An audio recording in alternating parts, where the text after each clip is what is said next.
அனைவருக்கும் வணக்கம். Welcome to star police academy. நம்ம போன வகுப்புல வரலாறுல 6ஆம் வகுப்பு 2வது பருவம் பார்த்தோம்ல. இப்ப இந்த வகுப்புல நம்ம என்ன பார்க்க போறோம்னா, அதே வரலாற்றுல 6ஆம் வகுப்பு 3வது பருவத்துல இருக்கிற பாக்ஸ் கண்டென்ட்லாம் பார்க்க போறோம். ஓகேங்களா? ஆல்ரெடி 2 பருவம் முடிச்சிருக்கோம். அந்த 2 பருவத்தை கீப் ஆன் ரிவிஷன் பண்ணிட்டே இருங்க. ஓகேங்களா? மறக்கவே கூடாது. கண்டிப்பா பாக்ஸ் கண்டென்ட்ல இருந்து முக்கியமான கேள்விகளை கண்டிப்பா இடம்பெறும். இப்ப தேர்ட் டெர்ம்ல என்னென்ன கொடுத்துருக்காங்க அப்படின்றத பார்ப்போம். ரொம்ப இன்ட்ரெஸ்டா இருக்கும் வரலாறுன்னும் போதே. அந்த மனுஷங்கள்லாம் எப்படி வாழ்ந்தாங்க, எப்படி வந்தாங்க அப்படின்றத ஒரு நல்லா இருக்கும்ல படிக்கிறதுக்கு. அதனால இன்ட்ரெஸ்டா படிச்சிடணும் அதெல்லாம் டக்கு டக்குன்னு. சரி, ஓகேப்பா. என்ன கொடுத்துருக்காங்க?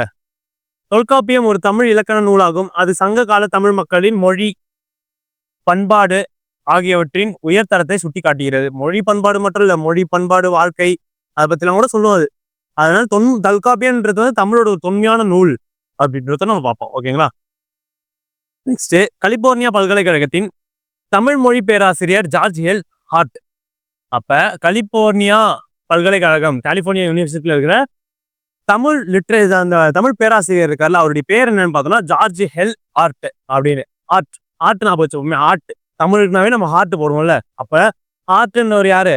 கலிபோர்னியா யூனிவர்சிட்டியில இருக்கிற ஜார்ஜ் எல் ஹார்ட் அப்படின்ற ஒரு டீச்சர் என்ன சொல்றாருன்னா, தமிழ் மொழியானது லத்தீன் மொழியின் அளவிற்கு பழமையானது என்னும் கருத்தை கொண்டுள்ளார். தமிழ் மொழின்றது என்னதுன்னா, ஒரு லத்தீன் மொழி எவ்வளவு பழமையானதோ அதே அளவுக்கு தமிழ் மொழியும் பழமையானது தான் அப்படின்றது நம்ம ஹார்ட் சொல்றாரு என்னும் கருத்தையும் கொண்டுள்ளார். நெக்ஸ்ட், ஏனைய மொழிகளின் செல்வாக்கிற்கு உட்படாமல் முற்றிலும் சுதந்திரமான ஒரு மரபாக அது உருப்பெற்று எழுந்துள்ளது என்று அவர் கூறுகிறார். எந்த ஒரு மொழியும் சாராம சுயமாக உருப்பெற்று இருக்கிறது அப்படின்னு சொல்லிட்டு நம்ம தமிழ் மொழியை சொல்றாரு. அப்ப இங்க என்ன வரும்? தமிழ் மொழியை பத்தி யார் சொல்றாங்க? ஹார்ட் சொல்றாரு. ஹார்ட்னாவே நமக்கு டக்கு ஞாபகம் வந்துடணும். நெக்ஸ்ட் பார்த்தீங்கன்னா எந்த இடத்துல கலிபோர்னியா யூனிவர்சிட்டி அப்படின்னு ஞாபகம் வரணும். அடுத்தது கல்லணை. கல்லணைன்னா நம்ம உள்ள இப்ப பாருங்க, உள்ள அந்த பாக்ஸ் கண்டுட்டே பார்க்க தேவையில்ல. கல்லணைன்னா நம்ம என்ன ஞாபகம் வரும்? காவேரி ஆறு. அடுத்தது யார் கட்டியிருப்பா? கரிகாலன் கட்டியிருப்பானா? இப்ப விட்டுருக்காங்க. இது கற்களால் கட்டப்பட்ட தடுப்பணை. ஓகே, கற்கள் எல்லாம் கட்டியிருப்பாங்க. அடுத்து அது பாசனத்திற்காகவும் கழிமுக பகுதி வழியாக நீரை திருப்பி விடுவதற்காகவும் காவேரி ஆற்றின் குறுக்கே சொல்லிட்டாங்களா? காவேரி ஆற்றின் குறுக்கே இவ்வணை கட்டப்பட்டது. கல்லணை கட்டப்பட்ட போது 69,000 ஏக்கர் நிலத்திற்கு அது நீர்ப்பாசன வசதியை வழங்கியது அப்படின்றாங்க. அது கட்டப்பட்ட போது எத்தனை 1000 ஏக்கர்னு பார்த்தோம்னா 69,000 ஏக்கர் நிலத்துக்கு நீர்ப்பாசனம் வழங்கியது அப்படின்றாங்க. நெக்ஸ்ட், முக்கியத்துவம் மிகுந்த சேர அரசர்கள் கொடுத்துருக்காங்கப்பா. இந்த சேர அரசர்கள் முக்கியத்துவம் மிகுந்தவர்கள் அப்படின்னா பாருங்களா, இந்த சேரலாதன், குட்டுவன், இரும்பொறை இதெல்லாம் முடியுதுனாவே அவன் சேர மரபு அப்படின்னு வச்சுக்கலாம். இந்த சேரலாதன், செங்குட்டுவன், இரும்பொறை எப்படின்னு முடிஞ்சாலே யாரு? சேர அரசர்கள் அப்படின்னு. அப்ப இங்க யாரு கொடுத்துருக்காங்க? உதயன் சேரலாதன் ஒருத்தர். நெக்ஸ்ட், இமயவரம்பன் நெடுஞ்சேரலாதன் ஒருத்தர். நெக்ஸ்ட் சேரன் செங்குட்டுவன், சேரல் இரும்பொறை. அப்ப இந்த 4 அரசர்கள் மிகவும் ஃபேமஸான ஒரு அரசர்களா இருந்திருக்காங்க சேரா எம்பையர்ல. நெக்ஸ்ட், முக்கியத்துவம் வாய்ந்த சோழ அரசர்கள் பார்த்தீங்கன்னா இந்த சென்னி, வளவன், கனான், வளவன், கிள்ளி. சென்னி, கிள்ளி, வளவன், கனான். முடிஞ்சுதா? ஈஸியா முடிஞ்சுதா? அதுதான் எப்பயுமே ஒரு டேர்ம் ஃபுல்லா பார்க்காம அது உள்ள என்ன உங்களால் கிரியேட் பண்ண முடியுது, எப்படி உங்களால் ஞாபகம் வைக்க முடியும்னு பார்த்தோம்னா ஈஸியா முடிச்சிடலாம். அப்ப முக்கியத்துவம் வாய்ந்த சேர அரசன்னா ஒன்று சேரலாதன்னு முடியணும், இல்லை இரும்பொறைன்னு முடியணும், அப்படின்னா செங்குட்டுவன் முடியணும், அல்ல சேரலாதன்னு முடியணும். அப்ப இங்க உதயன் சேரலாதன் ஒருத்தர், இமயவரம்பன் நெடுஞ்சேரலாதன் ஒருத்தர். நெக்ஸ்ட், சேரன் செங்குட்டுவன் கொடுத்துருக்காங்க, சேரன் இரும்பொறை. முக்கியத்துவம் வாய்ந்த சோழ அரசர்கள்னா இளஞ்சேட் சென்னி, கரிகால் வளவன், நெக்ஸ்ட் கோச்செங்கனான், கிள்ளி வளவன், பெருகினர் கிள்ளி அப்படின்னு இருக்காங்க. அடுத்தது முக்கியத்துவம் வாய்ந்த பாண்டிய அரசர்கள். இந்த பெருவழுதி, செழியன், இந்த யோன் இதெல்லாம் முடிஞ்சா யாருன்னா வச்சுக்கலாம்? பாண்டிய அரசர்கள். இப்ப என்ன கொடுத்துருக்காங்க? நெடியோன் ஒருத்தர், நன்மாறன் ஒருத்தர், முதுவுடுமி, பெருவழுதி, நெடுஞ்செழியன். 4 பாண்டிய மன்னர்கள் ரொம்ப ஃபேமஸ் ஆனவங்க அப்படின்னு சொல்லி கொடுத்துருக்காங்க. இப்ப சங்க கால பெண் புகார் புலவர்கள்ல சில பேரை குறிப்பிட்டிருக்காங்க. யார் யார் பார்த்தா ஔவையார் 1, வெள்ளி விதியார், காக்கை பாணியார், ஆதி மந்தியார், பொன்முடியார் அப்படின்னு ஒரு சில பெண்பார் புலவர்களை இங்க மென்ஷன் பண்ணியிருக்காங்க. இந்த பெண்பார் புலவர்கள் அந்த சங்க கால புலவர்கள்ல ரொம்ப ஃபேமஸ் ஆனவங்க அப்படின்னு. மொத்தம் எத்தனை பெண்பார் புலவர்கள் இருக்காங்க அப்படின்னு பார்த்தோம்னா 49 பெண்பார் புலவர்கள் இருக்காங்க. சரிங்களா? ஓகே. இப்ப அந்த மூவேந்தர் அரசர்கள் பத்தியும் அவங்க சம்பந்தப்பட்ட சின்னங்கள் பத்தியும் கொடுத்துருக்காங்க. அது என்னன்னு பார்ப்போங்க. ஃபர்ஸ்ட் சேரர், அதுக்கப்புறம் சோழர், அப்புறம் பாண்டியர். இப்ப சேரர்னா என்ன மாலைன்னு பார்த்தா பனம்பூ மாலை அப்படின்னு வச்சுக்கலாம். சேரர், சேர பணம், பணம் சேர, பணம் சேர எல்லாரும் என்ன விரும்புவோம், பணம் சேரணும் அப்படின்னு விரும்புவோம். அப்ப சேரனா பனம்பூ மாலை. ஒரு ஷார்ட்கட் முடிஞ்சதா? இப்ப அடுத்தது முசிறி தொண்டி. சேரர், முசிறி, தொண்டி. துறைமுகம் வந்து சேரர்களுக்கான சொந்தமான துறைமுகம் எதுன்னு பார்த்தோன்னா முசிறி அப்படிலாம் தொண்டி ஞாபகம் வைப்போம். அடுத்தது தலைநகர் பார்த்தா வஞ்சி அப்படிலாம் கரூர். வஞ்சி அப்படிலாம் கரூர்னு சொல்லுவோம். சின்ன நமக்கு தெரியும் வில்லு, அம்பு. அடுத்தது என்ன கொடுத்துருக்காங்க, சோழர். சோழர் வந்து அத்திப்பூ மாலை, சோழத்தி, அத்திப்பூ அப்படின்னு கொடுத்துருக்காங்களா. இதுல எப்படி ஞாபகம் வைக்கலாம், அத்திப்பூ. சரி வாங்க அப்படியே பார்ப்போம். சோழர்கள் வந்து அத்திப்பூ மாலை, புகார் துறைமுகம், உறையூர் அப்படிலாம் புகார் தான் அதோடைய தலைநகரம் அப்படின்றாங்க. ஒன்றும் இல்லை, சேரர்னா பனம்பூ மலை, முசிறி தொண்டி வந்து அதோடைய துறைமுக நகரம், தலைநகர் வந்து வஞ்சி கரூர், சின்ன வந்து வில்லு அம்பு, சோழர் வந்து அத்திப்பூ மாலை தான் அதோடைய மாலை, புகார் துறைமுகம், உறையூர் அப்படிலாம் புகார் தான் தலைநகரம். இந்த சோழர் தான் நமக்கு தெரியும் கண்டிப்பா, புலி, அதுக்கான சின்னம் வந்து புலி. நெக்ஸ்ட் பாண்டியர், வேப்பம்பூ மாலை, கொற்கை, மதுரை, அதுக்கப்புறம் 2 மீன்கள் தான் அதோடைய சிம்பிள். பாண்டியர்ல பார்த்தோம்னா வேப்பம்பூ மாலை, கொற்கை, மதுரை, அதுக்கப்புறம் 2 மீன்கள். நெக்ஸ்ட் அந்த நிலம்லாம் கொடுத்துருக்காங்கப்பா. அந்த 5 வகை நிலங்கள் இருக்கும்ல, அந்த நிலமும் அது சம்பந்தப்பட்ட டேட்டாஸ் கொடுத்துருக்காங்க. அது ரொம்ப முக்கியம் தான். இதுவும் கண்டிப்பா பார்த்தாகணும். குறிஞ்சி நிலம், முல்லை நிலம், மருதம் நிலம், நெய்தல் நிலம், பாலை நிலம். இப்ப குறிஞ்சி நிலம் வந்து எந்த மாதிரி இடத்த சார்ந்தது அப்படின்னு பார்த்தா மலையும் மலை சார்ந்த இடமும் குறிஞ்சி அப்படின்னு வச்சுக்கோம். குறிஞ்சினா மலையும் மலை சார்ந்த இடமும். மலையில என்ன பண்ணுவீங்க, வேட்டையாடுதல். வேட்டையாடுதலும் சேகரிக்கத்தலும். மலையில போய் என்ன பண்றப்ப, ஏதாவது நம்ம ஃப்ரெண்ட்ஸா எல்லாரும் கூட்டமா போறோம், ஒரு மலைக்கு போறோம். மலையில போனோடனே அங்க வந்து ஏதோ ஒரு விலங்கு போது காட்டு பண்ணி பயங்கர பசியில இருக்கீங்க, டக்குன்னு வேட்டையாடுவீங்களா? அப்ப மலையில இருக்கிறீங்கன்னாவே என்ன பண்ணும், மலையில எதுவுமே பண்ண முடியாதுல்ல, போன் இருக்காது, சிக்னல் இருக்காது, எதுவுமே இருக்காது. என்ன பண்ணுவோம், சாப்பிடணும், தண்ணி குடிக்கணும், அங்க சர்வை பண்ண பார்ப்போம். அப்ப மலையில இருக்கிறவங்களுடைய முக்கியமான தொழிலான்னு பார்த்தா வேட்டையாடுதல், சேகரித்துரும். மக்கள் யார் இருப்பாங்கன்னா குறவரும் குறத்தியார் தான் அங்க இருக்கிற மக்கள். ஓகேங்களா? அப்புறம் கடவுள், அதுக்கு அந்த நிலத்துக்குரிய கடவுள் யாருன்னு பார்த்தோன்னா முருகன் அப்படின்றாங்க. அடுத்தது வந்து முல்லை.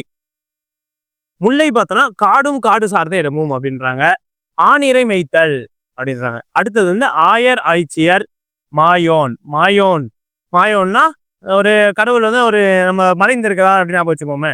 இப்ப எந்த இடத்துல இருப்பாரு, காடும் காடு சார்ந்த ஒரு மாதிரி. காடுன்னு எப்படி இருக்கும், பயமா இருக்குமா, அப்படி இருட்டா அப்படியே ஒரு மாதிரி சவுண்ட் எல்லாம் வந்துன்னு அந்த மாதிரி இருக்குமா. அப்ப காடும் காடு சார்ந்த இடத்துல ஆடு மேய்ப்போம், மாடு மேய்ப்போம், அந்த மாதிரிலாம் இருக்கும்ல, அது ஆணிரை மேய்த்தல். அந்த இடத்துக்கு உரிய மக்கள் யாரும் பார்த்தீங்கன்னா ஆயர், ஆய்ச்சியர், அது மேய்க்கிறவங்க தானே இருப்பாங்க, அதை சொல்றாங்க. கடவுள் யாருன்னா மாயோன், மறைந்திருப்பான் காடுல வந்து, எங்கேயுமே தெரியாது, மாயோன். அடுத்து வந்து மருதம் ஈசி, வயலும் வயல் சார்ந்த இடமும். வயலும் வயல் சார்ந்த இடத்துல என்ன பண்ண முடியும், வேளாண்மை தான் பண்ண முடியும். அடுத்தது யார் இருப்பா, உழவனும் உழவத்தியாக தான் இருப்பாங்க. இப்ப என்ன சொல்லிட்டான், வயலும் வயல் சார்ந்த இடமும் வேளாண்மை கொடுத்துட்டான். வேளாண்மைக்கு மழை தேவைப்படும். மழைக்கு எங்க போவ, இந்திர பகவானே மழை பொடிப்பா அப்படின்னு சொல்லிட்டு வேண்டுவோம்ல. அப்ப இந்திர பகவானே, அப்ப வந்து வேளாண்மை, மழையும் மழை சார்ந்த அந்த வயலும் வயல் சார்ந்த இடமும் அப்படின்னா உனக்கு இந்திர பகவான் ஞாபகம் வரணும். காடுனா மாயோ ஞாபகம் வரணும். அதுக்கப்புறம் அங்க என்ன கொடுத்துருக்கா, மலை அப்படின்னா முருகர் ஞாபகம் வரணும். ஓகேவா? நெக்ஸ்ட் நெய்தல், கடலும் கடல் சார்ந்த பகுதியும். கடல்ல என்ன பண்ணுவோம், மீன் பிடித்தல், உப்பு விளைத்தல், இதெல்லாம் தான் அங்க இருக்கிற தொழில். அங்க இருக்கிற மக்கள் யாருன்னு பார்த்தோன்னா பரதவர், நுளுத்தியர் அப்படின்வாங்க. அங்க இருக்கிற மக்கள் யாருன்னு பார்த்தோன்னா பரதவர் அப்படின்னா நுளுத்தியர். நெக்ஸ்ட் கடலுக்கு அந்த நெய்தல் நிலத்துக்குரிய கடவுள் யாருன்னா வருணன். நெய்தல் நிலத்துக்குரிய கடவுள் யாருன்னு பார்த்தா வருணன். நெக்ஸ்ட் பாலை. பாலைனாவே நமக்கு தெரியும், வறண்ட நிலம், எதுவுமே இருக்காது, வறண்ட நிலம். வீர செயல்கள். வீர செயல்கள்லாம் என்னன்னா, அங்க வரவங்க கிட்ட கொள்ளையடிக்கிறது. இப்ப பாலை வந்து ஒண்ணுமே இருக்காது, ஒருத்தனை கொண்டுதான் ஒருத்தன் வாழ்வான், அவங்க கிட்ட வரத்தை எப்படியாவது பிடிங்கிடணும், பிடிங்கிட்டு நம்ம சர்வே ஆகணும் அப்படின்னு நினைப்பாங்கல்ல, அங்கதான் வீர செயல்கள். மறவர், மறதியர். அங்க இருக்கிற கடவுள் எதுன்னு பார்த்தா கொற்றவை.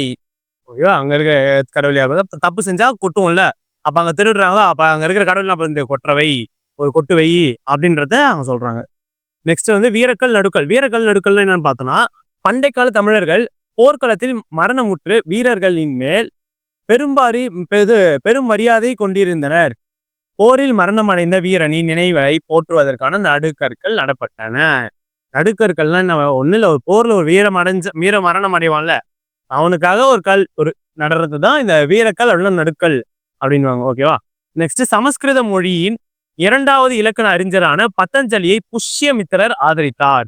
சமஸ்கிருத மொழியின் 2வது இலக்கண அறிஞர், அது ரொம்ப முக்கியம். 2வது இலக்கண அறிஞரை பதஞ்சலியை புஷ்யமித்திரர் ஆதரித்தார். அடுத்தது பாருங்க, மலபார் கருமிளகு விட்டுருக்காங்க.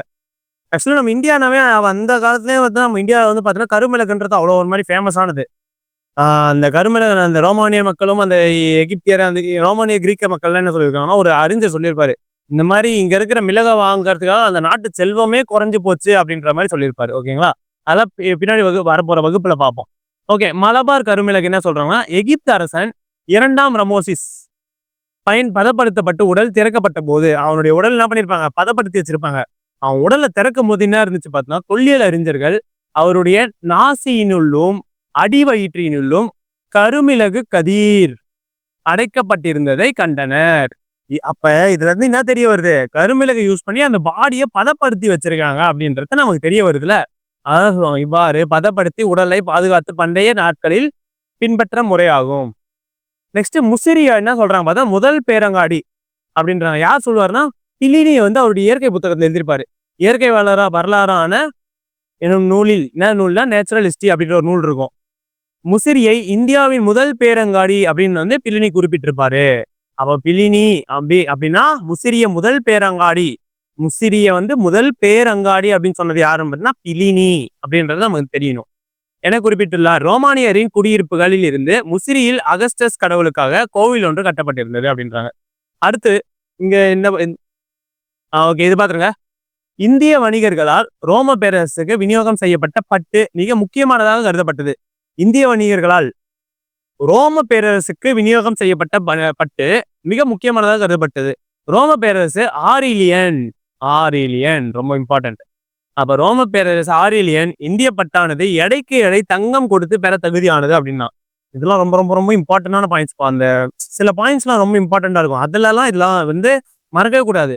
அப்ப அந்த ரோம அரசு அந்த ஆரிலியன்ற என்ன சொல்றோம்னா, இந்திய பட்டு வந்து தங்கத்துக்கு ஈக்குவலா நீ ஒரு இடத்துக்கு எடையை கொடுத்து நான் வாங்கலாம் அப்படின்ற ஒரு கூட்டம் வந்து சொல்றாரு. ஓகேவா? அப்ப இந்திய பட்டு வந்து எந்த அளவுக்கு இருந்திருக்கும் பாத்துக்கோங்க.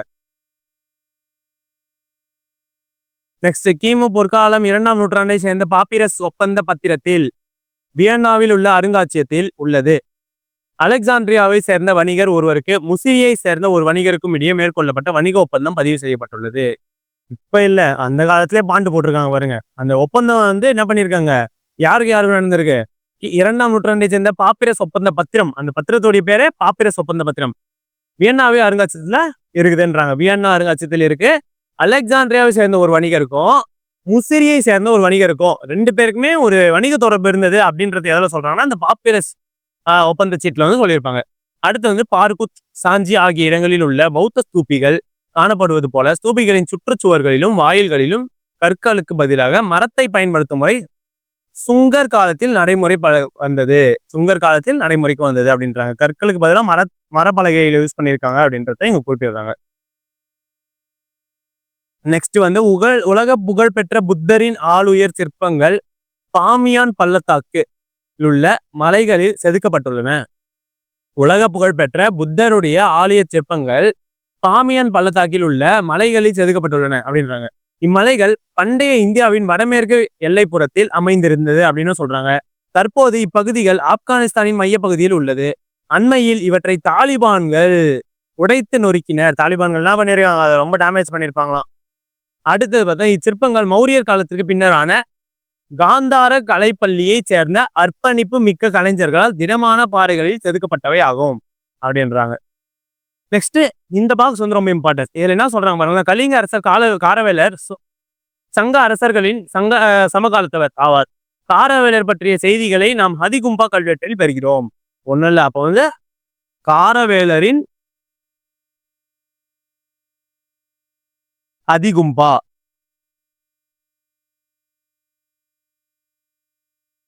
அப்படின்னு நம்ம படிக்கலாம். அப்ப காரவேலரின் ஹதிகும்பா அப்படின்றது அந்த ரைமிங்கே வந்துடும் ஈஸியா வாயில. அதுல என்னன்னு படிக்கிறோம், கலிங்க அரசர் காரவேலர் வந்து சங்க அரசர்களின் சமகாலத்தவர் அப்படின்றத வந்து கொடுத்துருக்காங்க. நெக்ஸ்ட் இந்தோ கிரேக்க அரசர்கள் பத்தி பாருங்களேன்.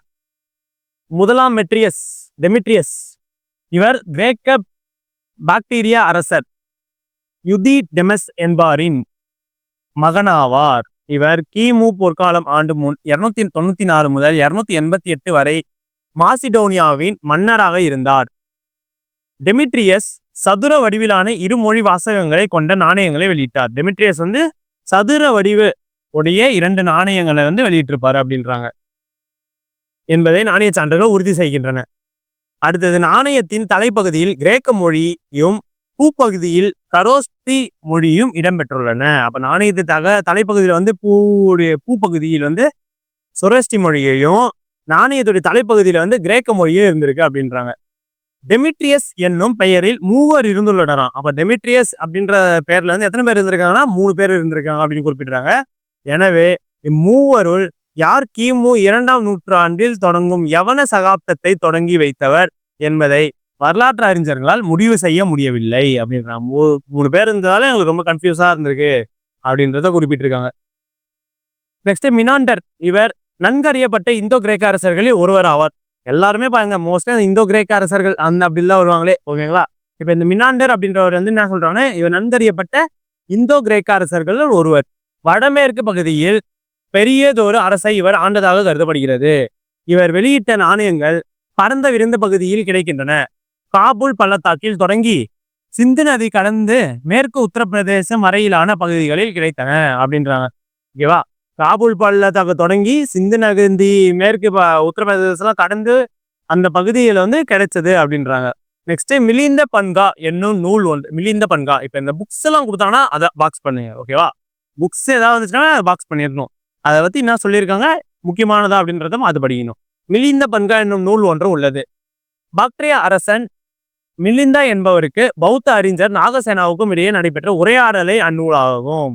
யாருக்கோ உள்ள உரையாடல் பார்த்தோம்னா, பாக்டீரிய அரசன் மிலிந்தா என்பவருக்கும் பௌத்த அறிஞரான நாகசேனாவுக்கும். அப்ப மிலிந்தா நாகசேனா, நாகம் வந்து மெலியுது அப்படின்னு ஞாபகம். மிலிந்தா நாகசேனா, நாகம் வந்து மெலிஞ்சு போகுதுன்ற மாதிரி மிலிந்தாக்கும் நாகசேனாக்கும் இருக்கிற உரையாடல தான் இந்த மிலிந்த பன்கா அப்படின்றாங்க. ஓகேவா. இந்த மிலிந்தாவை மினாண்டர் என அடையாளப்படுத்தப்படுகிறது. மினாண்டர் பௌத்தராக மாறி பௌத்தத்தின் வளர்ச்சிக்கு பணியாற்றியதாக கருதப்படுகிறது அப்படின்றாங்கப்பா. வேற ஒண்ணும் இல்லை, சரிங்களா. நெக்ஸ்ட் இந்தோ பாத்திய அரசர்கள் பகலவர் அப்படின்னு சொல்லலாம். இந்தோ கிரேக்கர், இந்தோ சைத்தியர் ஆகியோருக்கு பின்னர் இந்தோ பாத்தியர் வந்தனர். இந்தோ கிரேக்கர் அப்புறம் இந்தோ சைத்தியர் ஆகியோருக்கு பின்னர் இந்தோ பாத்தியர் வந்தனர். அதனைத் தொடர்ந்து இவர்கள் கிபி 1ஆம் நூற்றாண்டின் பிற்பாதியில் குஷானர்களால் தோற்கடிக்கப்பட்டனர். யாரால் தோற்கடிச்சிருக்காங்க பார்த்தீங்கன்னா, குஷானர்கள் வந்து இவர்களை தோற்கடிச்சிருக்காங்க அப்படின்றது வந்து குறிப்பிட்டிருக்காங்க. நெக்ஸ்ட் இந்தோ பார்த்திய அரசர் அல்லது கோண்டோ பரித் வம்சம் கோண்டா பெர்னானஸ் நிறுவப்பட்டது அப்படின்றாங்க. என்ன கொடுத்துருக்காங்கன்னா, இந்தோ பார்த்திய அரசு அல்லது கோண்டோ பரித் வம்சம் கோண்டோ பெர்னாலஸ் ஆல் நிறுவப்பட்டது. இந்தோ பார்த்தியர் ஆட்சி செய்த பகுதி காபூல், காந்தாரா. பாருங்க, கா அவ்வளவுதான் முடிஞ்சது. அப்ப இந்தோ பார்த்தியர் உங்க ஆப்ஷன் பார்த்தாவே கா தவிர்த்து வரதான் வந்தா நம்ம கன்ஃபியூஸ் ஆகலாம். இங்க என்ன கொடுத்துருக்காங்க, காபூல், காந்தாரா 2 வார்த்தையில முடிச்சிட்டாங்களா. அப்ப இந்தோ பார்த்தியர் அப்படின்னா எந்த இடம்னு கேட்டா காபூல், காந்தாரா. இப்ப இவ்வளோ டேர்ம்ல வந்து இதுதான் ரொம்ப முக்கியம். அந்த காபூலும் காந்தாரான்ற இடத்துல இந்த இந்தோ பார்த்தியர் ஆண்டிருக்காங்க ஆகியவற்றை உள்ளடக்கியதாகும். நெக்ஸ்ட் கோண்டா பெர்னஸ் என்னும் பெயர் கிறிஸ்துவ உபதேசியார் புனித தாமஸுடன் தொடர்புடையதாகும். கிறிஸ்துவ மரபின்படி புனித தாமஸ் இந்தியாவிற்கு வருகை புரிந்தார். கோண்டா பெர்னஸின் அரசவைக்கு அவரது வருகையால் மன்னர் கிறிஸ்துவத்தை தழுவினார் அப்படின்றத கொடுத்துருக்காங்கப்பா. அவர் தான் அந்த புனித தாமஸ். நெக்ஸ்ட் அரசர்கள் அவங்களுடைய பங்களிப்பு. யார் எந்தெந்த அரசர் பார்த்தா பார்க்கலாம். முதலாம் கட்பிசஸ், இவர் என்ன பண்ணியிருக்காருன்னா, குஷானர்களின் மிகவும் புகழ்பெற்ற முதல் அரசியல் மற்றும் இராணுவ தளபதி இவரே ஆவார். குஷானாஸ்னு படிப்போம். குஷானாவுடைய காயின்லாம் படிப்போம். இந்த சமுத்திரகுப்தர்லாம் குப்தாஸ்ல படிக்கும்போது சமுத்திரகுப்தர் வந்து இந்த காயின்ஸ் ரிலீஸ் பண்ணியிருப்பார்ல, அவர் யார் ஒரு இன்ஸ்பிரேஷனா வச்சிருப்பாருன்னா இந்த குஷானாவுடைய காயின்ஸ் தான் இன்ஸ்பிரேஷனா வச்சிருப்பாரு. அப்ப இங்க பார்த்தோம்னா இந்த குஷானர்கள் மிகவும் புகழ்பெற்ற அரசியல் மற்றும் இராணுவ தளபதி வந்து இவர் தான், அந்த முதலாம் கட்பிசஸ் அப்படின்றாங்க. இவர் இந்தோ கிரேக்க இந்தோ பாத்திய அரசர்களை வெற்றி கொண்டு பாக்ட்ரியாவில் இறையாண்மையுடன் கூடிய அரசாக தன்னை நிலைநிறுத்தினார் அப்படின்றத சொல்றாங்கப்பா. நெக்ஸ்ட் தன்னுடைய ஆதிக்கத்தை முதலில் காபூல், காந்தாரா தேசம் தொடங்கி பின்னர் சிந்து வரையிலும் பரப்பினர் அப்படின்றாங்க. அங்க என்ன பார்த்தோம், அந்த இந்தோ கிரேக்க இந்தோ பாத்தியர் என்ன பார்த்தோம், நம்ம இந்தோ பாத்தியர்னு பார்க்கும்போது காபூல், காந்தாரா 2 இடம் இருந்தோமா. அப்ப இவர் என்ன பண்றாரு, அவங்க தோக்கடிச்சிட்டாங்களா, தோக்கடிச்ச பேர் என்ன பண்றாங்க, அப்ப இவருடைய டெரிட்டரி எக்ஸ்டெண்ட் பண்ணுவாங்களா. அப்ப எங்க இருந்து பண்றாரு, காபூல், காந்தாரா தேசத்துல இருந்து பின்னர் சிந்து வரை பரப்பினார் அப்படின்றது நமக்கு தெரியணும். பின்னர் சிந்து வரை நமக்கு வந்து பரப்பி இருக்காரு அப்படின்றது நமக்கு தெரியுது. நெக்ஸ்ட் 2ஆம் கட்பிசஸ் வராரு. இவரு சீன ரோமானிய அரசர்களுடன் நட்புறவை மேற்கொண்டார். சீன ரோமானிய அரசர்களுடன் ஒரு நட்புறவை வந்து மேற்கொண்டார் அப்படின்னு கொடுத்துருக்காங்க. அயல் நாட்டு வர்த்தகத்தை ஊக்குவித்தார். அவருடைய நாணயங்கள் சிலவற்றில் சிவபெருமானின் உருவங்கள் பொறிக்கப்பட்டுள்ளன அப்படின்றாங்க. நெக்ஸ்ட் அரசருடைய பட்டப்பெயர்கள் கரோஸ்தி மொழியில் பொறிக்கப்பட்டுள்ளன. அரசருடைய பட்டப்பெயர்கள் எந்த மொழியில வந்து பொறிக்கப்பட்டிருக்காங்க பார்த்தோம்னா கரோஸ்தி அப்படின்றது வந்து நமக்கு தெரியணும். அடுத்து பார்த்தோம்னா அஸ்வகோஷர் புத்த சரிதம் என்னும் முதல் சமஸ்கிருத நாடகத்தின் போற்றப்படும் ஆசிரியர் ஆவார். அஸ்வகோஷர் அப்படின்றது யாருன்னு பார்த்தோம்னா புத்த சரித்தம் அப்படின்ற ஒரு நூல் இருக்குல்ல, முதல் சமஸ்கிருத நூல், அது வந்து அந்த நாடகத்தின் போற்றப்படும் ஆசிரியர் அப்படின்றாங்க. நெக்ஸ்ட் லிச்சாவி பழமையான கனசங்கங்களில் ஒன்றாகும். அதனுடைய ஆட்சி பகுதி கங்கை நதிக்கும் நேபாள நாட்டிற்கும் இடைப்பட்டதாகும். இங்க இருந்து யாரு வருவா? லிச்சாவினா நமக்கு வர ஒரே ஃபர்ஸ்ட் பேர் யாரு? Kumaradevi, wife of Chandragupta one.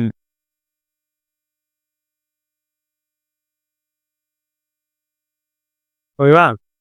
Chandragupta ஒன்னு சொல்லலாம், சமுத்திரகுப்தருடைய தாயின்னு சொல்லலாம். அப்ப அந்த லிச்சாவி அப்படின்ற ஒரு கனசங்கத்துல வந்து வந்தவங்க தான் இந்த குமாரதேவி அப்படின்றதையும் நம்ம பார்ப்போம் பின்னாடி.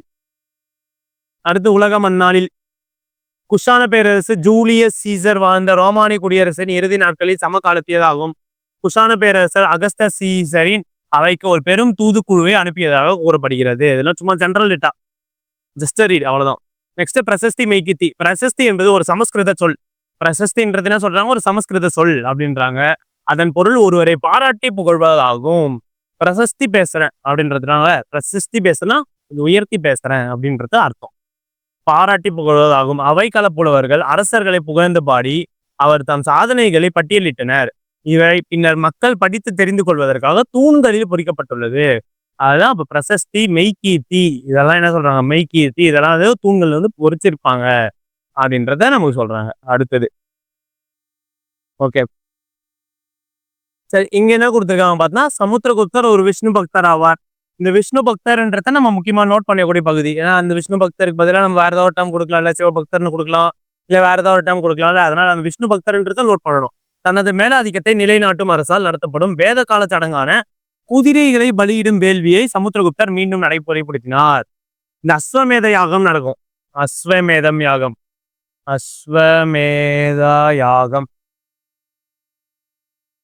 இதுல என்ன பண்ணுவாங்க? குதிரையை பலியிடுற அந்த மெத்தடை வந்து மீண்டும் சமுத்திரகுப்தர் வந்து அறிமுகப்படுத்தியிருப்பார் அப்படின்றாங்க.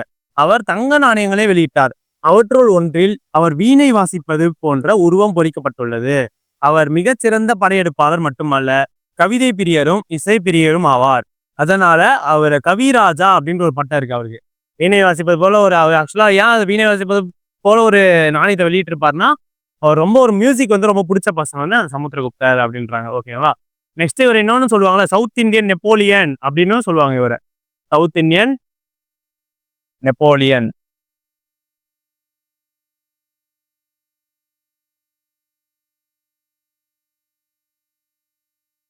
ஏன்னா அவருடைய படையெடுப்புலாம் அவரும் பயங்கர ஃபேமஸா இருந்திருக்கும். அந்த படையெடுப்புல நம்ம காஞ்சிபுரத்தை சேர்ந்த விஷ்ணுகோபன் அப்படின்ற ஒரு மன்னனையும் தோக்கடிச்சிருப்பார் இவரு. அதுவும் குறிப்பிடத்தக்கது. விஷ்ணுகோபன் அப்படின்ற ஒரு மன்னனையும் தோற்கடித்திருப்பார். ஓகேங்களா? அடுத்தது இலங்கையை சேர்ந்த ஸ்ரீ மேகவர்மன், இவருடைய சமகாலத்தவர். இவர் வாழ்ந்தவரை அந்த காலத்துல வந்து இவர் வாழ்ந்திருப்பாரு என்ற பௌத்த அரசன் சமுத்திரகுப்தரின் சமகாலத்தவர் அப்படின்னு சொல்றது குறிப்பிட்டிருப்பாங்க. இவர்கிட்ட வந்து என்னன்னு பர்மிஷன், இந்த மாதிரி கயால வந்து ஒரு புத்த மடம் கட்டணும் அப்படின்னு சொல்லிட்டு ஒரு பர்மிஷன் அவங்க வந்திருப்பாரு. நெக்ஸ்ட் விக்ரமாதித்யரின் அவையில் இருந்த நவரத்தினங்கள் அப்படின்னு பாக்குறது ரொம்ப ரொம்ப இம்பார்ட்டன்டானது. ஓகேங்களா?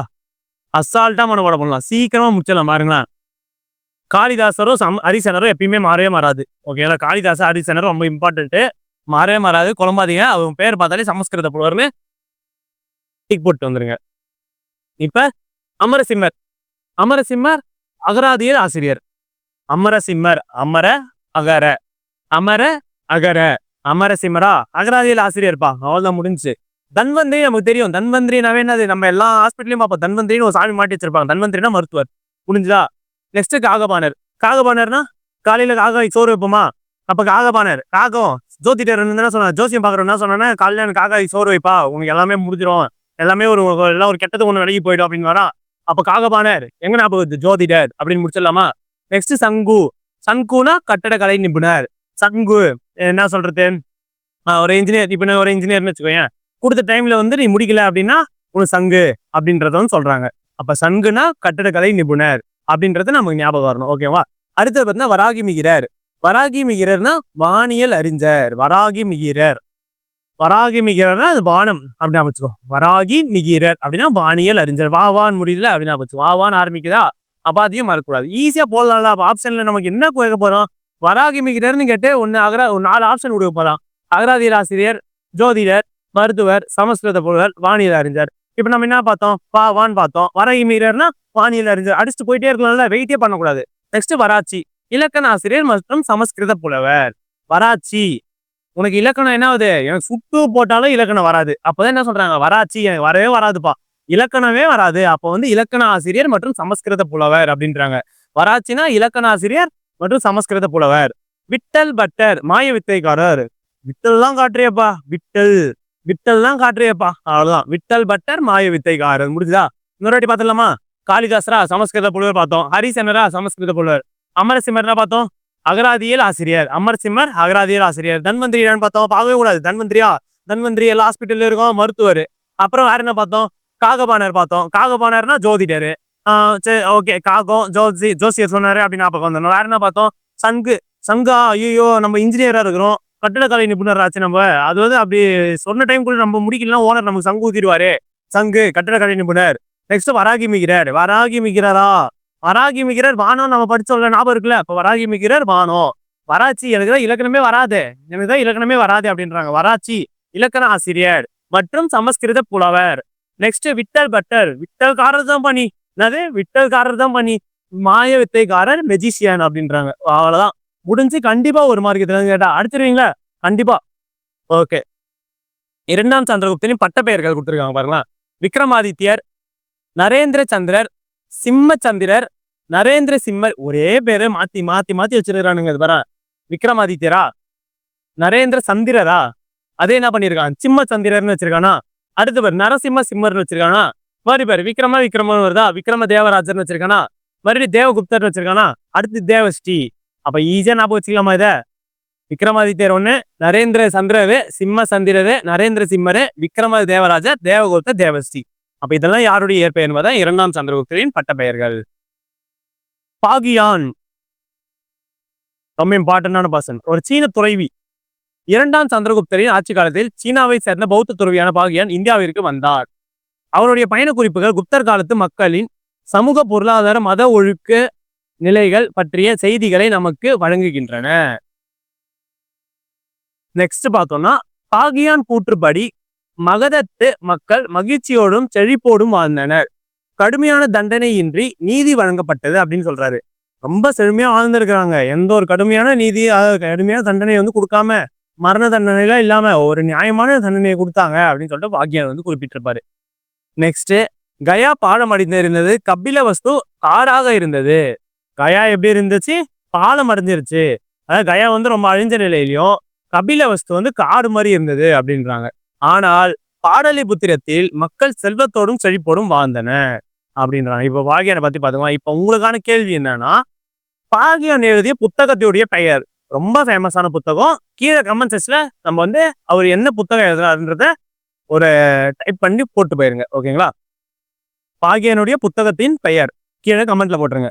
நெக்ஸ்ட், குப்தர் காலத்தின் நிலங்கள், அது வகைப்படுத்துதல். இப்ப அந்த அந்த அமைச்சர்கள்லாம் பார்த்தோமா, இப்ப இங்க இருக்கிற நிலத்தை எல்லாம் என்ன எப்படி கிளாசிஃபை பண்றாங்க பார்க்கலாம். மொத்தம் சேத்ரா, கிலா, அப்ரகா, வஸ்தி, கபத சரகா. ஓகேவா? படிச்சிடலாமா? முடிச்சிடலாமா? பார்க்கலாம். சேத்ரா. சேத்ரானா என்ன? சேரு. சேருனா வேளாண்மைக்கு உகந்த நிலம். சேத்ரா, சேரு, வேளாண்மை. சேத்துல தானே வேளாண்மை பார்ப்போம். அப்ப சேத்ரா அப்படின்னாவே வேளாண்மை உகந்த நிலம் முடிஞ்சுது. கிலா. கிலானா அப்படியே நம்ம திட்டுவோம்ல ஃப்ரெண்டு, ஏன்டா கிலா மாதிரி பண்ற அப்படின்னா, தரிசு நிலம், எதுக்குமே உதவ மாட்டான், வேஸ்ட். கிலானா வேஸ்ட். கிலானா ஒண்ணுமே இல்லை, கிலா மாதிரியே பேசாதரா, கிலா மாதிரிதான் அப்படின்ற மாதிரி, கிலானா வேஸ்ட் அப்படின்னு நமக்கு வந்துடணும். தரிசு நிலம். அப்ரகதா, வனம் அல்லது காட்டு நிலங்கள். அப்ரகதா அப்படின்னா அப்படின்னு நான் வச்சுக்கோ. அப்ரகதானா அந்த சைடு காடு இருக்கு, அப்ரகதானா காடு இருக்குன்னு நான் வச்சுக்கோ. வனம் அல்லது காட்டு நிலங்கள். வஸ்தினா நம்ம எங்க இருக்கோம்? நம்ம வசிக்கிற இடம் தான். வஸ்தினா குடியிருக்கிற நிலம். வஸ்தினா என்னது? குடியிருக்கிற நிலம் அப்படின்னு வச்சுக்கோ. வஸ்தினா குடியிருக்கிற நிலம். நெக்ஸ்ட், கபட சரதா அப்படின்னாவே மேய்ச்சல் நிலம். கபடனா இப்ப ஆடு மாடுகள்லாம் கபடா வச்சுக்கோ. கபடா இப்ப மாடுல கூப்பிடுவோம்ல, பாபா அப்படின்னு கூப்பிடுவோம்ல, அப்ப அந்த கபட அப்படியே அந்த ஒரு ஸ்லாங் அப்படியே ஓரியன்ட் பண்ணிக்கணும். ஓகேவா? அப்ப கபட சரக்கானா உனக்கு வந்து மேய்ச்சல் நிலம்ன்ற ஞாபகம் வரணும். பாரேன், சேத்ரானா வேளாண்மை நிலம் முடிஞ்சுதா? அதுக்கப்புறம் கிலானா வேஸ்ட்ன்னு பார்த்தோமா, தரிசு நிலம் முடிஞ்சுதா? அப்புறம் அப்புறமா அந்த இடத்துக்கு காடுன்னு பார்த்தோமா, முடிஞ்சுதா? மஸ்தி நம்ம வசிக்கிற இடம் வீடுன்னு பார்த்தோமா, அதுவும் முடிஞ்சுதா? நெக்ஸ்ட் கபட சரகா மேய்ச்சல் நிலம் முடிஞ்சுதா? அவ்வளவுதான். கண்டிப்பா இதுல ஒரு கேள்வி வந்துச்சுன்னா நம்ம இதுதான் 1 மார்க். அடுத்தது, குப்தர்களின் நாணய அமைப்பு முறையை அறிமுகப்படுத்தியவர் சமுத்திரகுப்தர் தான். இதை மாதிரி சொன்னல, சமுத்திரகுப்தர் வந்து யாருடைய இன்ஸ்பிரேஷன் இருந்திருப்பாரு? குஷானர்களுடைய நாணயம். சமுத்திரகுப்தர் யாருடைய இன்ஸ்பிரேஷன் எடுத்துப்பாரு? குஷானர்களுடைய நாணயத்தை வச்சுதான் அவர் வந்து நாணயத்தை வந்து ரிலீஸ் பண்ணியிருப்பாரு. ஓகேவா? ஊந்துதலை வழங்கின குப்தர்களின் பொற்காசுகள் தினாரா என்று அழைக்கப்பட்டன. குப்தர்களுடைய பொற்காசுகள் என்ன பண்ணாங்க? தினாரா அப்படின்ற அழைச்சாங்க. இப்ப குப்தர்களுக்கு வந்து ஒரு ஒற்றர்கள் பிரிவு இருந்திருப்பாங்களே, அதாவது இந்த தூதுவர்கள் இருந்திருப்பாங்களே, அந்த ஒற்றர்களுக்கு ஒரு பிரிவு பேர் இருந்திருக்கும். அவங்க என்னன்னு சொல்றாங்கன்னா துட்டகா, துட்டகா, துடகாஸ். ஓகேவா? இதுவும் ரொம்ப இம்பார்ட்டன்ட் கேள்வி. அப்ப வந்து குப்தர்களுடைய நாணயத்தை ரிலீஸ் பண்ணவர் வந்து சமுத்திரகுப்தர். அப்புறம் அது யாருடைய இன்ஸ்பிரேஷனா வைக்கிறாருன்னா, அந்த குஷானர்களுடைய இன்ஸ்பிரேஷனா வச்சுதான் அவர் காயின்ஸ் ரிலீஸ் பண்றாரு. அந்த சமுத்திரகுப்தர் வந்து உதவி வழங்கின குப்தர்களின் பொற்காசுகள் தினாரா என்று அழைக்கப்பட்டன. குப்தர்கள் வெளியிட்ட பொற்காசுகளை விட வெள்ளி செப்பு காசுகள் குறைவாகவே வெளியிடப்பட்டன. அப்ப கேட்கலாம்ல, குப்தர்கள் வந்து தங்க காசுகளை தான் அதிகமா வெளியிட்டு இருக்காங்க, அந்த செப்பு காசுகளும் சரி வெள்ளி காசுகளும் சரி ரொம்ப குறைவாக தான் வெளியிட்டு இருக்காங்க அப்படின்றது நமக்கு தெரிய வருது. நெக்ஸ்ட், குப்தர்கள் அடுத்து வந்த காலத்தில் பொற்காசுகளின் சுழற்சியில் வீழ்ச்சி ஏற்பட்டது. குப்தர்கள் இவருக்கு அப்புறம் வந்த காலத்துல என்ன ஆச்சுன்னா, அந்த பொற்காசுகள் வெளியிடுவது வந்து ரொம்ப தாமதமா எடுத்து அதுல வந்து ஒரு வீழ்ச்சியை கண்டாங்க. அதெல்லாம் தான் முக்கியமானது. அது பேரரசினுடைய வளங்களின் வீழ்ச்சியை சுட்டி காட்டுவதாக உள்ளது அப்படின்றாங்க. நெக்ஸ்ட் ஸ்ரஸ்தி சாத்தவாகனா. ஸ்ரஸ்தி பிரிவை சார்ந்த வணிகர்கள் ஓரிடத்தில் நிலையாக இருந்தனர். சாத்தவாகனா வெளியே போய் வணிகம் செய்வோம். சிம்பிளா ஸ்ரஸ்டினா ஒரே இடம், இங்க மட்டும் இருந்து வணிகம் பார்த்து உள்ளூர் வணிகம். சாத்தவாகனா சுத்தி இருக்கிறவங்கலாம் போயிட்டு என்ன பண்ணுவாங்க, வெளி உலகத்துலலாம் போயிட்டு வெளியே இடத்துலலாம் போயிட்டு வணிகம் பார்த்துட்டு திருப்பி வருவோம். அதுதான் சாத்தவாகனா. ஸ்ரஸ்டினா இங்க, சாத்தவாகனா வெளியே. சரஸ்டினா இங்க, சாத்தவாகனா வெளியே அப்படி ஞாபகம் வரணும். நெக்ஸ்ட், ஊனர்கள். ஊனர்கள் என்போர் யார் அப்படின்னு பார்ப்போம். ஊனர்கள் நம்ம படிப்போம். இப்ப இதை தெளிவா பார்க்கணும். யாரு ஊனர்கள், ஊனர்களுக்கு தலைவர் யாரு, இங்க நம்ம இந்தியாவுக்கு வந்த ஊனர்களுக்கு யார் தலைவரா இருந்திருப்பா பார்க்கணும். ஊனர்கள் என்போர் நாடோடி பழங்குடியினர். ஒரு இருக்கிற இடம் இல்லாம, ஒரு தெளிவான ஒரு முடிவு இல்லாம அங்கங்க அலைந்து திரிந்து கொண்டிருக்கிற நாடோடி பழங்குடியினர் ஆவர். தங்கள் மாபெரும் தலைவர் அட்டிலாவின் தலைமையில். இங்க என்ன கொடுத்திருக்கான் பாத்தீங்களா? ஊனர்கள் தலைவர் தோரமானின் உருவம் பொறிக்கப்பட்டுள்ள நாணயங்கள். அப்ப எது தலைவர்? அட்டிலான்னு அவங்க கொடுத்துருக்கான். இங்க என்ன கொடுத்துருக்கான்? தோரமானர்னு கொடுத்துருக்கான். அப்ப நமக்கு என்னன்னு சொல்லிட்டு தெரியணும்ல. இப்ப முடியல அவங்க. ஊனர்கள் என்பவர் நாடோடிகள் பழங்குடியினர் பார்த்துட்டோமா? அப்ப தங்கள் மாபெரும் தலைவர் அட்டிலாவின் தலைமையில் இவர்கள் ரோமாபுரியையும் கான்ஸ்டான்டினோபிளையும் பேரரசத்திற்கு உள்ளாக்கினர். ஓகேவா? பேரச்சத்திற்கு உள்ளாக்கினர். அந்த கான்ஸ்டான்டினோபிள், அதுக்கப்புறம் ரோமாபுரி, இந்த 2 இடத்தையும் என்ன பண்ணிருப்பாங்க, ரொம்ப பயன்படுத்தியிருப்பானுங்க. இவர்களோடு தொடர்புடைய வெள்ளை ஊனர்கள். இதான் நம்ம படிக்க மாட்டோம். பாக்ஸ் ஊனர்கள்னு படிச்சிருவோம், இந்த மாதிரி படைக்கு வந்தான்னு படிப்போம், யாருடைய காலத்துல வந்தாலும் படிப்போம். அந்த மாதிரிலாம் படிச்சுட்டு இந்த இடத்துலயே அந்த நம்ம என்ன பண்ணுவோம், இவங்க இந்த வெள்ளை ஊனர்களா வெறும் ஊனர்களான்றதை பார்க்க மாட்டோம். வெள்ளை ஊனர்கள் மத்திய ஆசியா வழியாகவே இந்தியா வந்தனர். தங்கள் தொடர் படையெடுப்புகளின் மூலம் எல்லையோர நாடுகளுக்கு தொந்தரவு கொடுத்து வந்தனர். எல்லையோர நாடுகளுக்கு ஸ்கந்தகுப்தரை தோற்கடித்த பின்னர் இவர்கள் மத்திய இந்திய பகுதிகளில் பரவினர். அவர்களின் தலைவரான தோரமானர் தனக்கு தானே அரசராக முடிசூட்டி கொண்டார். அப்ப ஊனர்களுடைய மொத்த தலைவர் ஹன்ஸ்னுவாங்க இங்கிலீஷ்ல, அப்படின்னு பார்த்தா யாரு மொத்தம்? அட்டிலா. அப்ப வெள்ளை ஊனர்கள் ஒயிட் ஹன்ஸ்ன்னு கேட்டா தோரமானர். இது ரொம்ப முக்கியமானது, கேட்பாங்க. ஓகேவா? அப்ப ஊனர்கள்னா அட்டிலா, வெள்ளை ஊனர்கள்னா தோரமானர். அவருக்கு பின்னர் அவரது மகன் மிகிரகுலகர் ஆட்சி செய்தார். முடிவில் மத்திய இந்தியாவின் மாலவத்தை ஆட்சி செய்து வந்த யசோதர்மன் அவர்களை தோற்கடித்தார். அப்ப இதுவும் முக்கியம். ஊனர்கள் அவ்வளவு டேஞ்சரஸ்னு பார்த்தோம். அந்த ஊனர்கள் படையே நம்ம யசோதவர்மன் அப்படின்னு ஒரு அரசர் வந்து தோற்கடிச்சிருக்காரு அப்படின்றத குறிப்பிடத்தக்கது. அடுத்தது, புத்தர்கள் பயன்படுத்தப்பட்ட உலோகங்கள் என்னென்னு பார்த்தோம்னா, இரும்பு, தங்கம், தாமிரம், தகரம், ஈயம், பித்தளை, செம்பு, மணி எல்லாமே யூஸ் பண்ணிட்டுருக்காங்க. இதை மனப்பாடம் பண்ணுமா பாருங்களேன். ஒண்ணுமே இல்லை. இரும்பு, தங்கம், தாமிரம், தகரம், ஈயம், பித்தளை, செம்பு, மணி, வெண்கலம், மைக்கா, மேங்கனீஸு, சிகப்பு சுண்ணாம்பு ஆகியவை ஆகும். ஓகேவா? இது எல்லாமே மோஸ்ட்லி குப்தர்கள் வந்து யூஸ் பண்ணியிருக்காங்க. நெக்ஸ்ட், அர்ஷர் சீன பயணி யுவான் சுவாங்கை முதலாக ராஜமகாலுக்கு ஜார்க்கண்ட் அருகே உள்ள கஜன்கலா என்ற இடத்தில் சந்தித்தார். அர்ஷர் வந்து யுவான் சுவாங்ன்றது ஒரு சீன பயணி தான். இப்ப எத்தனாவது சீன பயணி? இவரு 2வது சீன பயணி. ஒன்னு பாகியன் பார்த்தோம், இன்னொன்னு யுவான் சாங் பார்த்தோம். 2 பேருமே 2 புக் எழுதியிருப்பாங்க. 2த்தையுமே கீழே கமெண்ட்ல போட்டுருங்க யார் யார் என்னென்ன புக் எழுதுறாங்கன்னு சொல்லிட்டு. அப்ப ஹர்ஷர் வந்து சீன பையன் யுவான் சாங் வந்து முதலா ராஜ்மஹால் ஜார்க்கண்ட் அருகே உள்ள கஜன்கலாய் அப்படின்ற ஒரு இடத்துல சந்திச்சிருக்காரு அப்படின்றாங்க. நெக்ஸ்ட் புனித யாத்ரீகைகளின் இளவரசன் என்று அழைக்கப்படும் யுவான் சாங். யுவான் சாங் என்னன்னு சொல்றாங்க? புனித யாத்ரீகைகளின் இளவரசன் அப்படின்றாங்க. ஹர்ஷரின் ஆட்சியின் போது இந்தியாவுக்கு வந்தார். சியூக்கி இதை கொடுத்துட்டான் பாருப்பா, புக் அவனே கொடுத்துட்டான். அப்ப உங்களுக்கு வேலை கம்மி. சியூக்கின்ற புக் யார் எழுதுந்து? இவர் தான். இந்த புனித யாத்திரிகளின் இளவரசர் அப்படின்னு யார் சொல்றோம்? யுவான் சாங்ல அவர் தான் இந்த புக் எழுதியிருப்பாரு. என்னமா அவரது பயண குறிப்பு அடங்கிய ஆவணங்களிலும் தொகுப்பு ஹர்ஷர் காலத்து இந்தியாவின் சமூக பொருளாதார மத பண்பாட்டு நிலைகள் குறித்து விரிவான செய்திகளை வழங்குகிறது. ஹர்ஷர் ஒரு பௌத்தராக இருந்த போதும் பிரயாகை நடைபெற்ற மாபெரும் கும்பமேளா விழாவில் கலந்து கொள்ள சென்றார். அங்க வந்து என்ன பண்ணுவாருன்னா யுவான் சாங் குறிப்பிட்டுள்ளார். அதாவது இந்த கும்பமேளா விழா இருக்குல்ல, இங்க என்ன சொல்றாருன்னா ஹர்ஷர் வந்து ஒரு பௌத்தராக இருந்திருப்பாரு. இருந்த போதும் அவர் என்ன பண்றாருன்னா ஒரு கும்பமேளாவில் போய் கலந்துக்கிட்டாரு அப்படின்றத வந்து குறிப்பிடுறாங்க. நெக்ஸ்ட் கன்னோசி பௌத்த பேரவையில் 20 அரசர்கள் பங்கேற்றனர். கன்னோசி பௌத்த பேரவையில் எத்தனை அரசர்கள்? 20 அரசர்கள் குறிப்பிடத்தக்கது. ஓகேவா? நெக்ஸ்ட் பெரும் எண்ணிக்கையில் பௌத்த சமண வேதங்கள் அறிஞர்கள் இம்மாநாட்டில் கலந்து கொண்டனர். பௌத்த மடாலயம் ஒன்றில் புத்தரின் தங்கச்சிலை, அதையும் நோட் பண்ணும், பௌத்த மடாலயம் புத்தரின் தங்கச்சிலை ஒன்று நிறுவப்பட்டது. அடுத்தது பார்த்தோம்னா புத்தரது 3 அடி உயரம் கொண்ட வேறொரு சிலை ஊர்வலமாக எடுத்து செல்லப்பட்டது. ஓகேவா? புத்தருடைய ஒன்றில் புத்தரின் தங்க சிலையை வந்து அங்க நிறுவிட்டாங்க. 3 அடி கூடிய புத்த சிலையை வந்து ஊர்வலமா எடுத்து சென்றிருக்காங்க. அதுவும் முக்கியம். நெக்ஸ்ட் பிரயாகை பேரவையில் ஹர்ஷர் தனது செல்வங்களை பௌத்த துறவிகளுக்கும் வேத வித்தர்களுக்கும் ஏழைகளுக்கும் கொடையாக வழங்கினார். நிறைய பௌத்த துறவிகளுக்கு வந்து என்ன பண்ணியிருப்பாருன்னா நிறைய கொடையை வழங்கியிருப்பாரு. அவங்கதான் ஹர்ஷரை பத்தி இதை சொல்லியிருப்பாங்க. அடுத்து வந்து கல்வெட்டுகள். மண்டகப்பட்டு குகை கல்வெட்டு, 2ஆம் புலிகேசியின் ஐகோல் கல்வெட்டு. குப்தர்கள் காலம்னு பார்க்கும்போது இந்த காலகட்டத்தில் பார்க்கும்போது 2 கல்வெட்டு முக்கியமானது என்னென்னு பார்த்தோம்னா மண்டகப்பட்டு குகை கல்வெட்டு 1, 2ஆம் புலிகேசியின் ஐகோல் கல்வெட்டு அப்படின்னு பார்ப்போம். ஓகேவா? அடுத்தது முதலாம் நரசிம்மவர்மனின் படைத்தளபதி பரஞ்சோதி. முதலாம் நரசிம்மவர்மன் இவனுடைய படைத்தளபதி யாரு? பரஞ்சோதி. இந்த பரஞ்சோதி யாருன்னு பார்த்தா சிறு தொண்டர், 63 நாயன்மார்களில் ஒருவர். அப்ப முதலாம் நரசிம்மவர்மனின் பரஞ்சோதி பார்த்தா சிறு தொண்டர், 63 நாயன்மார்களில் ஒருவர் தான் இந்த பிரபலமாக அறியப்பட்டார் பரஞ்சோதி. வாதாபி படையெடுப்பில் பல்லவர் படைக்கு தலைமை ஏற்று நடத்தினார். வாதாபி படையெடுப்புல வந்து பல்லவர் படைக்கு வந்து தலைமை ஏற்று நடத்திருப்பார் யாரு? இந்த பரஞ்சோதி. அதன் வெற்றிக்கு பின்னர் மனமாற்றம் பெற்ற சிவபக்தராக மாறினார் அப்படின்னு சொல்றது எதுல இருக்குன்னா பெரிய புராணத்துல வந்து குறிப்பிட்டிருப்பாங்க. நெக்ஸ்ட் அரசருடைய பெயர், அவங்களுடைய பட்ட பெயர் சிம்ம விஷ்ணு, அவனி சிம்மர், முதலாம் மகேந்திரவர்மன், சங்கரஜாதி, மத்தவிலாசன், குணபாரன், சித்திரகார புலி, விசித்திர சித்தன், இது எல்லாமே யாருடைய பெயர்னா முதலாம் மகேந்திரவர்மனுடைய பெயர். நெக்ஸ்ட் வந்து முதலாம் நரசிம்மவர்மன் மாமல்லன் வாதாபி கொண்டான். வாதாபியை தோக்கடிச்சதால அவனுக்கு வந்து வாதாபி கொண்டான் அப்படின்னு ஒரு பெயர். நெக்ஸ்ட் பட்டடக்கல் யுனெஸ்கோ உலக பாரம்பரிய சின்னம். பட்டடக்கல் கர்நாடக மாநிலம் பாகல்கட் மாநிலத்தில் ஒரு சிற்றூர் ஆகும். அங்கு 10 கோவில்கள் உள்ளன. 10 கோவில்கள் உள்ளன. அங்க என்னன்னு பார்த்து இப்போ நம்பர் பார்த்தோம்ல 20 பேரரசர்கள் கலந்து கொண்டிருப்பாங்க பார்த்தோம்ல, அது பேரரசுகள், இங்க 10 கோவில்கள். நெக்ஸ்ட் அவற்றில் 4 வட இந்திய பாணியிலும் ரொம்ப ரொம்ப இம்பார்ட்டன்ட்பா. பட்டடக்கல் அப்படின்றது வந்து எங்க இருக்குன்னு பார்த்தோம்னா யுனெஸ்கோ பாரம்பரிய சின்னம் சொல்லிட்டாங்க. கர்நாடக மாநிலம் பாகல்கோட் மாநிலத்துல இருக்கு.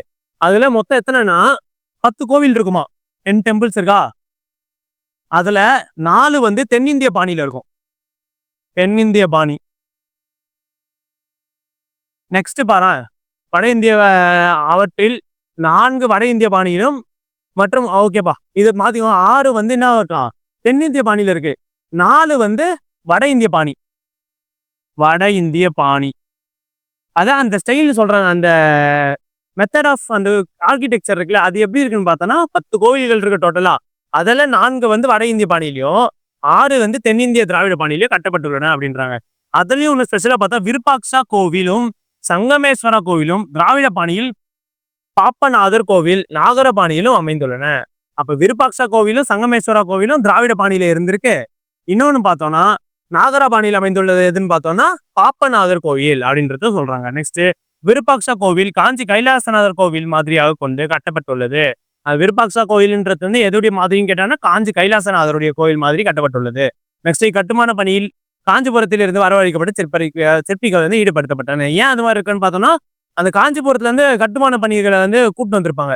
அவங்கள வந்து அந்த கோயில் கட்டும் பணியில வந்து ஈடுபடுத்தப்பட்டிருப்பாங்க. அப்ப அவங்க அங்க கட்டுற மாதிரி தான் இங்கேயும் கட்டுவாங்க. அதுதான் இங்க சொல்றாங்களே. நெக்ஸ்ட் ஐகோல் கல்வெட்டு பார்த்தோம்ல, இக்கல்வெட்டு ஐகோலில் பாகல்கோட் மாவட்டம் கர்நாடகா மேற்கு பகுதி கோவில்களில் உள்ளது. இது சாளுக்கிய அரசன் 2ஆம் புலிகேசியின் அவைக்கள புலவரான ரவிகீர்த்தி, வைகோல்லாம் ரவிகீர்த்தி ஞாபகம் வந்துடணும் என்பவரால் சமஸ்கிருத மொழியில் எழுதப்பட்டது.